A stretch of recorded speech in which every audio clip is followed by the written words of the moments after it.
नमस्कार, मी डॉक्टर रोहित वळसे. धूत हॉस्पिटलमध्ये मागील 2 वर्षापासून इंटरव्हेन्शनल कार्डिओलॉजिस्ट, ज्याला आपण हृदयरोग तज्ज्ञ म्हणतो, असे म्हणून मी कार्यरत आहे. अँजिओप्लास्टीमध्ये वापरण्यात येणाऱ्या मेडिकेटेड स्टेंटमध्ये त्याशी संबंधित माझ्या शोध निबंधाला नुकतेच मागील वर्षी राष्ट्रीय पुरस्काराने सन्मानित करण्यात आले आहे.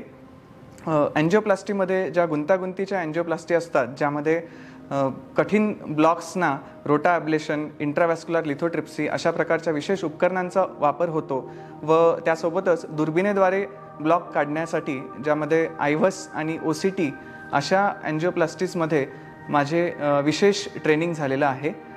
त्यासोबतच हृदयातील छिद्र, ज्याला ASD, VSD, PDA हे क्लोजर व व्हॉल्वच्या प्रोसिजर, ज्यामध्ये BMV, BAV, त्यासोबतच अत्याधुनिक ट्रान्सकॅथेटर अओर्टिक व्हॉल्व इम्प्लांटेशन, ज्याला टावी असे म्हणतात, अशा प्रकारच्या प्रोसिजर्समध्ये माझे विशेष प्रावीण्य आहे. धन्यवाद.